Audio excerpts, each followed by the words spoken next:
సింహం మరియు ఎలుక యొక్క నీతి కథను తెలుసుకుందామా? అయితే ఈ వీడియోని స్కిప్ చేయకుండా పూర్తిగా చూడండి. అనగనగా ఒక పెద్ద అడవి. ఆ అడవికి రాజు ఒక బలమైన సింహం. ఒకరోజు సింహం చెట్టు కింద హాయిగా నిద్రపోతుంది. అదే సమయంలో ఒక చిన్న ఎలుక అక్కడికి వచ్చి నిద్రపోతున్న సింహం మీద అటు ఇటు పరిగెడుతూ ఆటలాడుతూ ఉంది.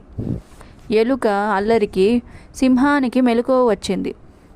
సింహం చాలా కోపంతో ఎలుకను తన పంజా కింద పట్టుకొని, నన్నే నిద్రలేపుతావా?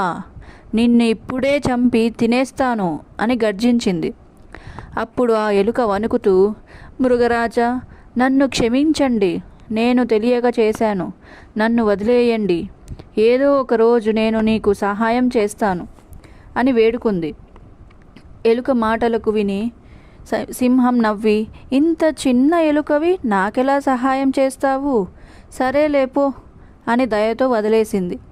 కొన్ని రోజుల తర్వాత సింహం అడవిలో నడుస్తున్నప్పుడు వేటగాళ్ళు ఆ సింహాన్ని పెద్ద వలలో బంధించారు. సింహం ఎంత ప్రయత్నించినా ఆ వల నుండి బయటపడలేకపోయింది. సహాయం కోసం సింహం గట్టిగా గర్జించసాగింది. ఆ గర్జన విన్న ఎలుక వెంటనే సింహం దగ్గరకు పరిగెడుతూ వెళ్ళింది.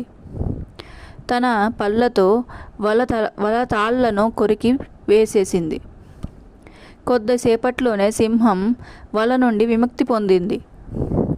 అలా ఎలుక సింహంని వేటగాళ్ళ బారి నుండి కాపాడింది. ఈ కథలోని నీతి ఏంటంటే, ఎవరిని తక్కువ అంచనా వేయకూడదు. చిన్నవారైనా సమయం వచ్చినప్పుడు గొప్ప సహాయం చేయగలరు. అలా ఎలుక సింహాన్ని కాపాడింది. అప్పుడు సింహం మొహంలో చిరునవ్వుతో ఎలుకకు సహాయం చేసినందుకు చాలా సంతోషం అని చెప్పి ఎలుకతో స్నేహం చేసి ఎలుక సింహం అడవిలో నడుచుకుంటూ వెళ్ళిపోయారు. ఇది సింహం ఎలుక యొక్క కథ. ఈ వీడియో కనుక మీకు నచ్చినట్లయితే లైక్ చేయండి, అలానే సబ్స్క్రైబ్ చేసుకోండి.